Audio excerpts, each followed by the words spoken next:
No começo, de tudo, haviam dinossauros. Milhares de dinossauros, eles eram muitos, eles eram grandes. Se a gente comparar um dinossauro com um ser humano, com certeza um dinossauro é muito maior.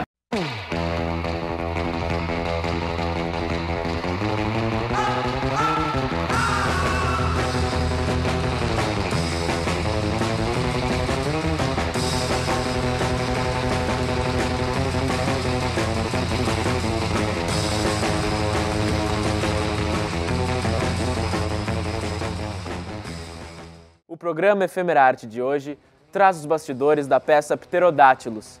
Escrita pelo dramaturgo americano Nick Silver, a peça nos apresenta os Duncan, uma família aparentemente normal, com um modo de vida estável e rotineiro. Mas com a chegada do namorado da filha Emma e com o retorno do filho Todd, a rotina dessa família vira de pernas pro ar, mostrando que de normal os Duncans não têm nada. Com um humor ácido e um tom existencialista, o espetáculo traz reflexões acerca da organização familiar e dos valores morais e éticos do ser humano. Pterodátilos é a quarta peça da temporada 2016 do projeto TPE, Teatro, Pesquisa e Extensão. Alguns momentos do espetáculo e as entrevistas com seus participantes você confere aqui no programa Efemerarte.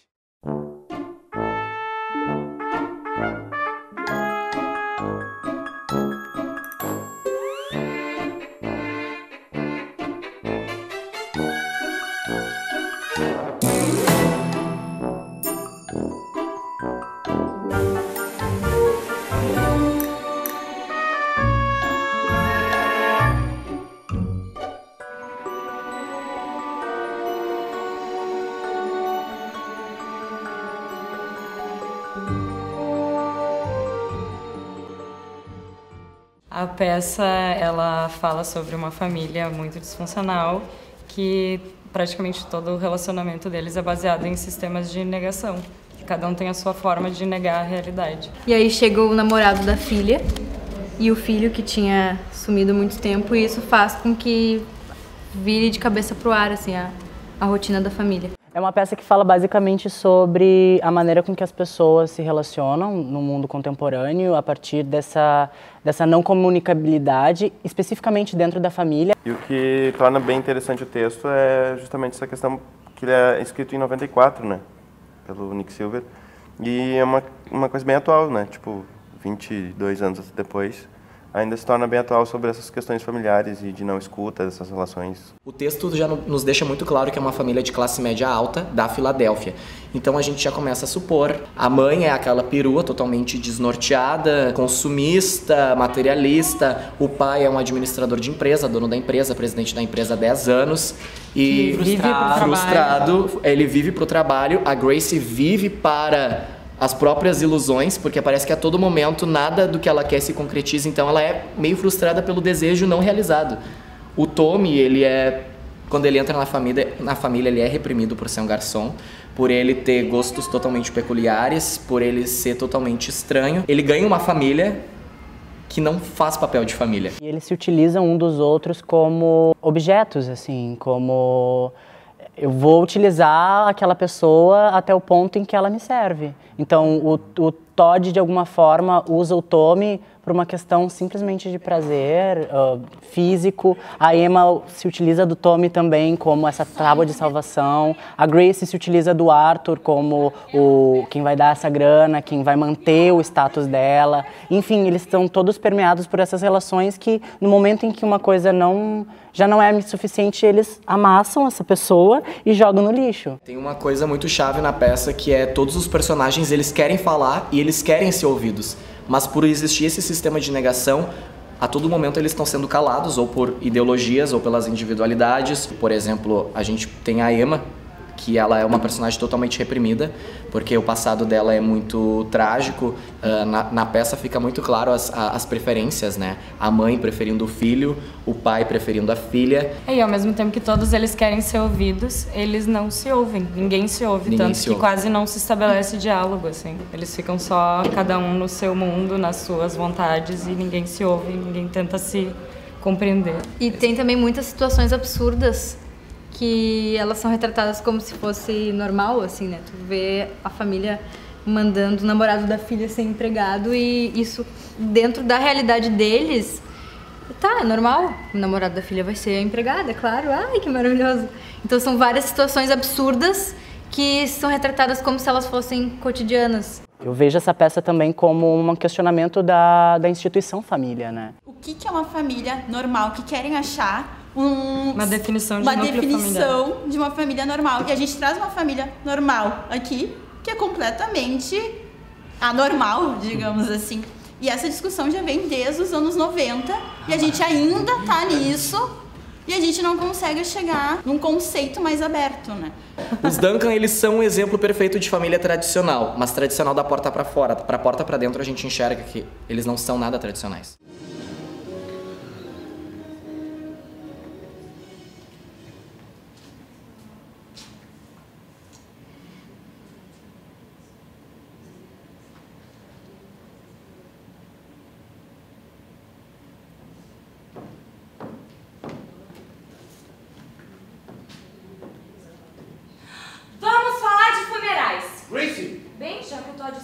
Vocês já viram funeral em Berlim? Mas não está morto. Ai, gente, eu não tenho sintoma. Eu tenho sintomas, eu só pensei que você quisesse opinar.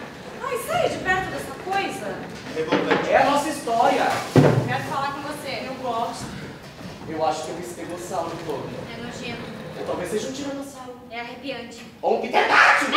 O processo do Pterodáctilos, ele começou em outubro de 2014, eu posso dizer que foi com a escrita do projeto, que eu e a Ciane, a gente se reuniu para escrever o projeto, ver o texto, a Ciane ajudou a traduzir o texto em parceria com uma outra aluna do DAD, que ela já tinha traduzido uma parte, a gente arrumou algumas coisas, e é o nosso primeiro encontro faz mais de 1 ano e meio. O Nick, ele escreve de uma forma que ele pega coisas realmente muito simples, de situações muito simples, e ele dá uma carga de absurdo em cima disso muito forte. Então para mim, enfim, o que foi nos dado como desafio é justamente um estilo de atuação em que a gente ficasse beirando o que é o realista e o que não é, o que é o natural e o que não é, o que é o absurdo, esses cortes, essas ações que muitas vezes a reação não é aquilo que se esperaria, ou a ação causa um outro tipo de reação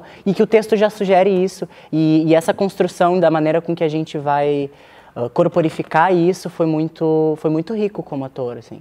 O texto, ele nos proporciona brincar muito em cena, porque a gente pode fazer qualquer coisa porque a gente tá brincando com o absurdo.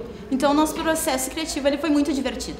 Ele foi baseado realmente em brincadeiras infantis. A gente brincou de ser criança, a gente se divertia horrores, a gente ia pro absurdo até chegar aqui. A virada se deu quando a gente começou a encontrar as costuras entre esses ritmos. A costura do ritmo do Tommy com a costura do ritmo da Emma, do Todd. Então eram 6 trabalhando nos 5 personagens, né? Tipo, a Briana também com seu olhar de fora e às vezes dentro também. Pra mim, o mais difícil, na verdade, já eram as cenas coletivas, que são 2 maiores, e aí de encaixar o texto e o ritmo, porque são diálogos desconexos, com cada um no seu mundo falando as suas coisas e interferindo um no outro, e aí pegar essas camadas e pra gente mesmo lembrar o texto, acho que era difícil, porque não tinha uma associação com a fala anterior e nem com a fala que vinha depois. E é engraçado pensar que os personagens, o Nick Silver bota muito isso nos textos, né? Os personagens nunca são algo, eles estão sempre representando algo. A Grace, ela não é aquela persona, a perua, aquilo ela representa. Então acho que quando a gente tem essa coisa da representação, é quase como se fosse alegoria. Ela é a alegoria do consumismo. A Emma, ela é a alegoria da depressão, do amor não correspondido. O Arthur tem aquela coisa de ser um empresário, dono da empresa, então ele tem que ser aquela coisa do patriarcalismo, que o Arthur tem, ele representa essa coisa do patriarcal. Quando a gente percebeu que realmente não é a temática, mas a maneira com que as relações se dão, que é exatamente o que o Nick quer falar, sabe? E perceber isso, o ator perceber isso, a direção perceber isso e a gente trabalhar para construir um espetáculo, demorou, assim, a gente teve que mexer muita polenta até o caldo engrossar, sabe? Olha só, não vai ter conversa. Vamos ajudar a tirar as coisas daqui, ok? Senhora Carter! Meu Deus. Eu não vou me casar. Emma? Emma, o que é que significa isso? I will love you forever, you know. O que tá acontecendo? My baby, I will love you. Ela parece que tá surda. Ah! Gente, ela tá escutando uma música. Gente, isso aí não é nada. É surdez histérica. Eu também tive no dia do meu casamento. Vamos lá, é bem simples. Me ajudem a tirar 50 ok? O espetáculo em si, ele começou a ter... a gente começou a achar que tava com cara de série. A gente começa a ver e ele é diferente, porque a gente tem muito cenário, a gente tem uma coisa muito certinha, parece um sai de baixo, né? A gente tem a plateia, a gente tem a sala. É muito sitcom de apartamento, né? Exato. E daí o que a gente pensou? Vamos assumir essa estética, vamos colocar músicas de filmes. Então a gente pega e a gente trabalha com músicas que são muito referências. E a gente brinca com isso, né? Que a gente tem a música do começo, que é do... Jurassic Park. Jurassic Park. A gente tem do... Pulp Fiction. Agora do Caça-Fantasmas, né? Ghostbusters, Então a gente trabalha assim, brincando com essas... A gente tem a música da Cinderela.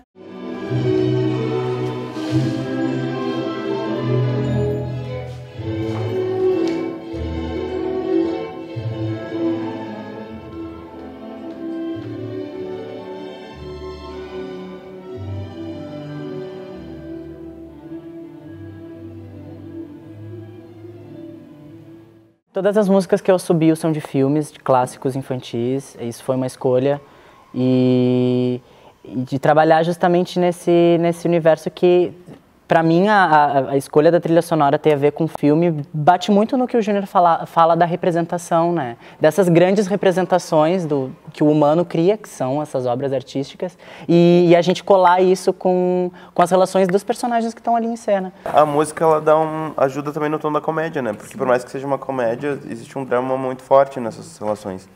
Então, também existe essa dosagem, voltando um pouquinho no processo, que também achar o tom da comédia e o tom do drama também foi complicado, a gente não lembra agora, mas é um processo complicado de achar a dosagem certa disso.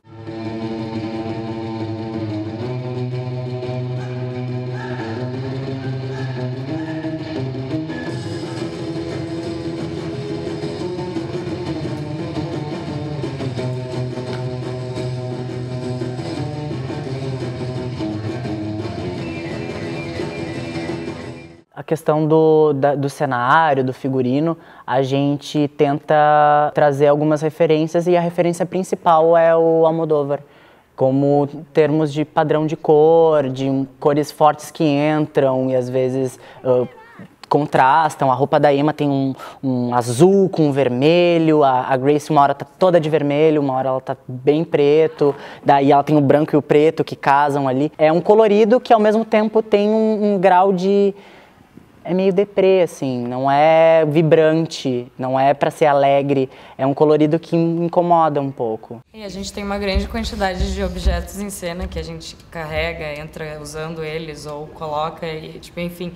E isso dá um caracterzinho de imprevisibilidade, às vezes, assim. Porque são várias coisas que a gente tem que estar pronto para improvisar, porque pode dar alguma...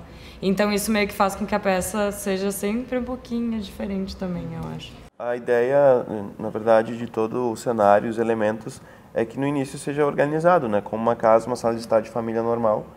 E aí, junto com essas interferências externas, que são o namorado da filha e o filho que chegam, vão surgindo esses novos elementos, e o casamento, os presentes e tal, e vai se construindo, vai se desestruturando essa sala, junto com essas relações, e a coisa fica destruída totalmente junto com esses elementos que chegam.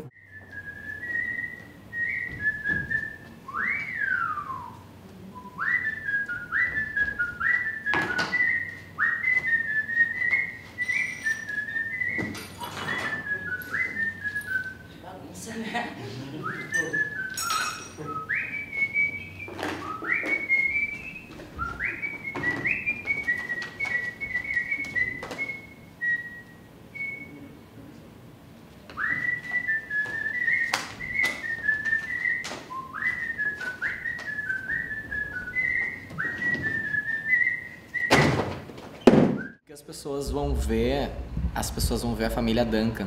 E a família Duncan com certeza é uma família que todo mundo conhece, porque eles são famílias que todo mundo conhece. Todo mundo conhece alguma família que tem uma mãe daquele jeito, ou que tem a própria mãe daquele jeito, ou que tem um tio que é muito parecido com aquele pai que pensa daquela maneira, que tem a irmã que é um pouco pirada, que tem o filho. Eu acho que também uma coisa que dá pra esperar é tu se identificar com os personagens, às vezes em aspectos que tu não gostaria de se identificar, e que acontece com a gente também, porque são coisas muito reais, permeadas pelo absurdo, mas são coisas muito reais e que em algum nível a gente já viveu, então eu acho que é muito fácil se aproximar do que está acontecendo. Tu dá risada, tanto de uma situação banal até de uma situação muito complexa, e tu vai te pegar dando risada e se surpreendendo por dar risada daquilo. Meu Deus, isso é absurdo, por que eu tô rindo disso? Acho que o que as pessoas podem esperar é se enxergar bastante. E a gente espera que as pessoas venham conhecer os Duncan, então, por favor, venham.